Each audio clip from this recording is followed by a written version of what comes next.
Assalamualaikum warahmatullahi wabarakatuh. Alhamdulillah, pada kesempatan ini kita akan lanjutkan sesi kedua, yaitu bagaimana melakukan pengaturan terhadap SJWS. Di sini kita buka menu, di sini pengaturan umum. Kita fokus dulu dengan pengaturan umum ya. Klik pengaturan umum. Di sini ditampilkan informasi versi beserta penggunaan RAM ya, dari perangkat RAM terpakai dari total RAM yang tersedia, ditampilkan secara real time. Kemudian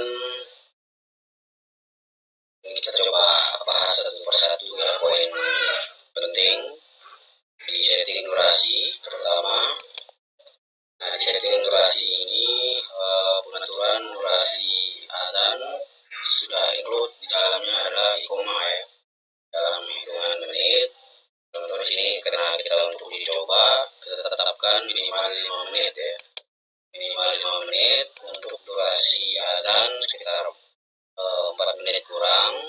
Nah, sisanya adalah menunggu atau menanti waktu ikoma jika ditetapkan 5 menit ya. Begitupun dengan waktu lainnya.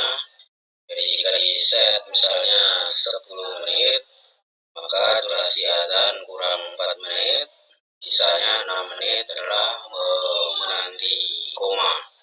Jadi ini sudah digabung durasinya.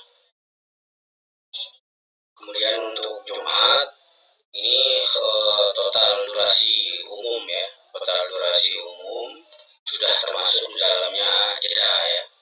Jadi jeda yang 5 menit ini sudah masuk ke dalam durasi Jumat.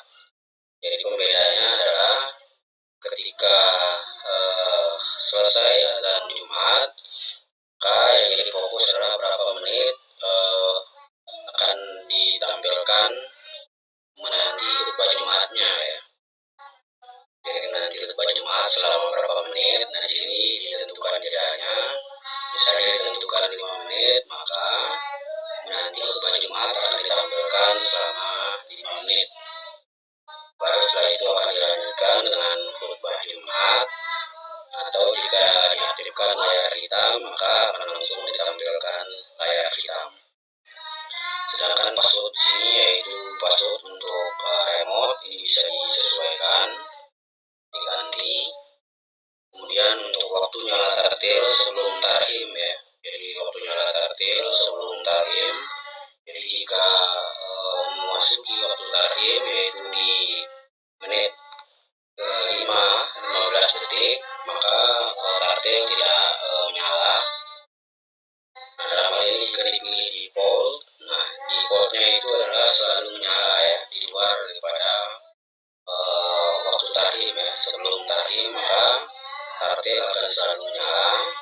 Sedangkan jika dipilih 10 menit, maka tartil akan menyala 10 menit sebelum waktu sholat ya. 10 menit sebelum waktu sholat.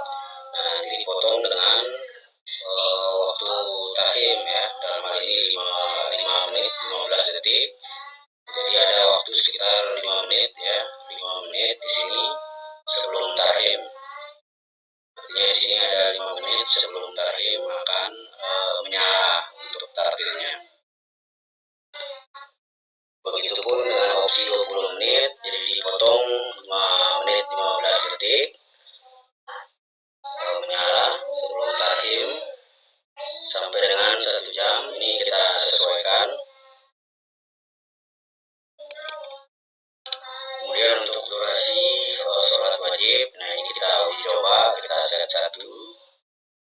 Sedangkan untuk durasi rawatib ya, ini tidak bisa dikosongkan ya. Jadi wajib minimal 1 menit ya. Kemudian surat awal sampai akhir tartil disesuaikan dengan file ya, file yang ada pada file pendukung.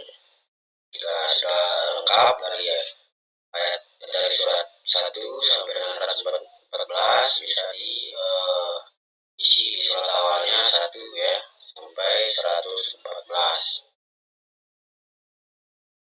Oke, jadi ini untuk opsi ini tinggal disesuaikan.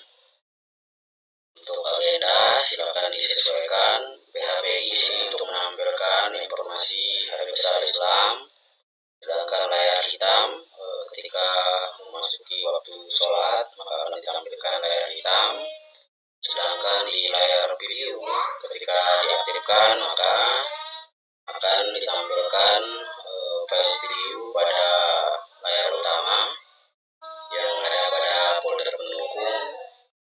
Sedangkan di suara video, nah ini untuk mengaktifkan atau menonaktifkan suara video ya, apakah itu video lokal maupun nanti video dari YouTube ya. Begitupun dengan volumenya bisa disesuaikan. Nah di sini ada pengaturan untuk tarhim, ini di set semua waktu, maka di semua waktu sholat tarhim akan menyala jika diaktifkan di sini ya. Jadi ketika diaktifkan nyalakan tarhim maka ini berfungsi untuk semua waktu sholat. Nah, jika tarhim subuh yang diaktifkan maka hanya akan aktif hanya pada waktu subuh ya, walaupun ini aktif ya. Begitupun dengan tarhim subuh dan maghrib. Selanjutnya digunakan waktu RTC. Nah ini fungsinya itu agar sinkron ya, otomatis waktu pada perangkat ketika SJWS restart. Nah di sini ketika lampu padam ya atau kendala lain yang menyebabkan perangkat restart dan waktu tidak sinkron, ini khususnya yang perangkat yang offline, maka dengan menggunakan waktu RTC didukung oleh perangkat access point RTC, maka waktu pada perangkat akan sinkron otomatis ya. Jadi ketika SJWS dinyalakan pertama kali maka akan langsung sinkron ya waktunya menggunakan waktu RTC. Kemudian untuk long dip, nah ini untuk peringatan ya 3 detik sebelum memasuki waktu adzan maupun memasuki waktu iqomah ya. Jadi ini fungsi long dip. Nah, bagi yang menggunakan access point RTC nanti untuk long dip bisa dialihkan ke speaker dari access point-nya, maka akan menyala ke usernya ya, akan menyala ke speaker aktif dari RTC-nya access point, jadi tidak terhubung ke STB maupun DP, sehingga nanti bagi yang menggunakan TOA atau media pengeras ya, jadi tidak berdampak ketika diarahkan ke long dip-nya ya, diarahkan ke user pada perangkat access point. Jadi volume dip ini juga bisa disesuaikan. Oke, nah di sini ada layar YouTube ya. Untuk layar YouTube ini menggunakan ID video dari YouTube. Jadi bukan link utuh ya dari YouTube-nya, melainkan hanya mengambil ID video dari link YouTube. Nah, ini kita coba simulasikan. Nah, di sini kita buka satu video ya dari YouTube. Jadi dipastikan dibuka ya videonya. Kemudian pada link ini dipastikan ya seperti ini linknya. Jadi setelah view volume sama dengan, maka inilah ini video dari YouTube. Jadi kita bisa salin di videonya, kemudian kita tempel pada ID video ya, tempel pada ID video SJWS-nya. Jadi di sini kita tempel. Oke, ini sudah masuk. Tinggal kita centang, karena sebelumnya kita menggunakan layar video video, maka bisa kita aktifkan layar YouTube. Nah, untuk layar YouTube ini diharuskan online ya, berbeda dengan layar video ini karena video lokal. Maka untuk layar YouTube ini diharuskan online. Coba kita tes, simpan. Ya, jadi sebelumnya kita menggunakan layar video lokal. Nah, di sini sudah ditampilkan layar YouTube ya, berdasarkan video yang kita salin tadi. Oke, kita lanjut.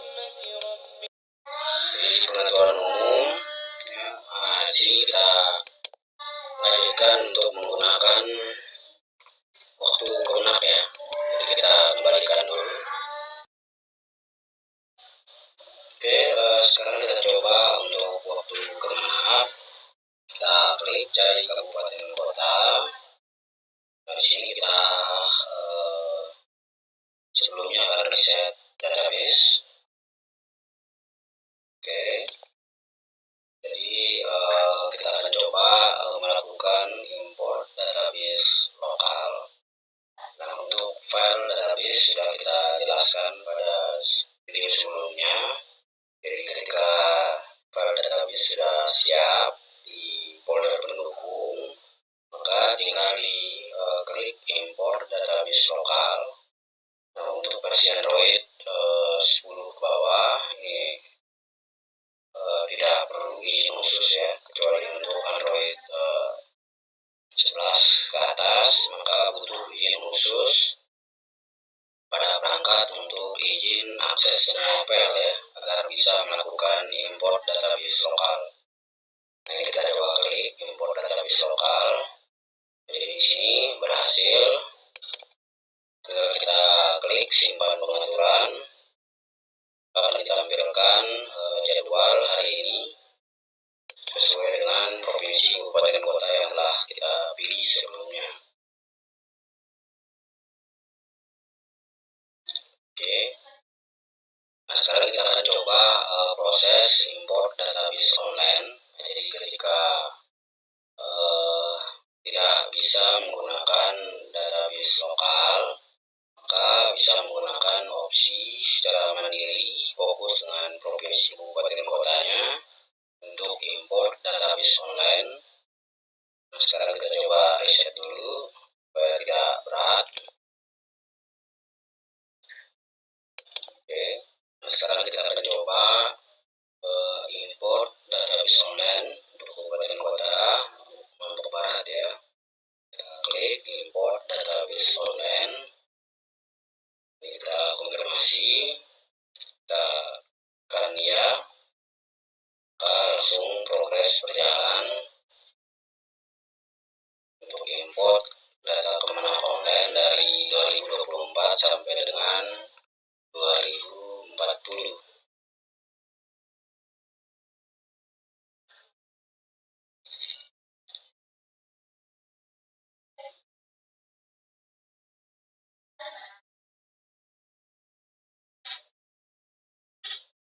Oke, kita pause dulu. Oke, ini masih progres.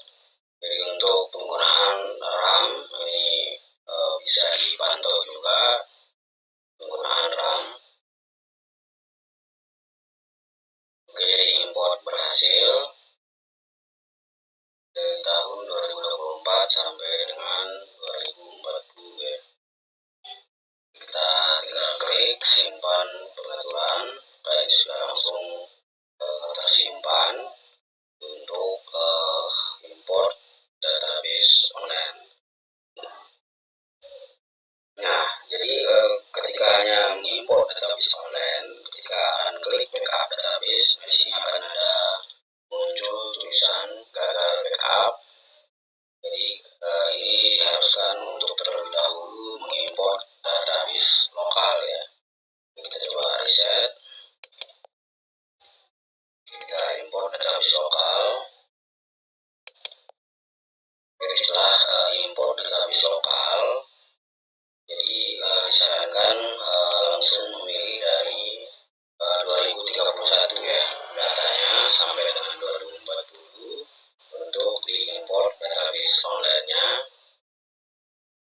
Nah, setelah itu baru bisa menggunakan fitur backup database. Di sini kita coba klik backup database. Jadi database berhasil diekspor ya ke tulisannya. Nah, kita akan cek lokasi penyimpanan dari backup. Di file manager bisa dibuka halaman download ya, di download. Nah, kemudian di sini ada folder db_sjws. Nah, maka disinilah letak file-file yang berhasil diekspor berdasarkan tanggal dan waktu ya. Jadi waktu terakhir tadi 17.48 ya. Jadi ini file terakhir yang kita backup berdasarkan waktu, jam, menit, dan detiknya ya. Jadi file backup ini ketika akan di restore ke perangkat, ya tinggal di rename nama database-nya, dipastikan sama dengan database asal ya, yang asli, bisa di rename. Kemudian bisa lakukan import database lokal menggunakan database yang sudah dilakukan backup. Ya, kemudian di waktu global online, nah di sini waktu global online. Jadi sebelumnya di waktu kemenap tidak berlaku koreksi waktu ya, jadi seragam sesuai dengan data kemenap.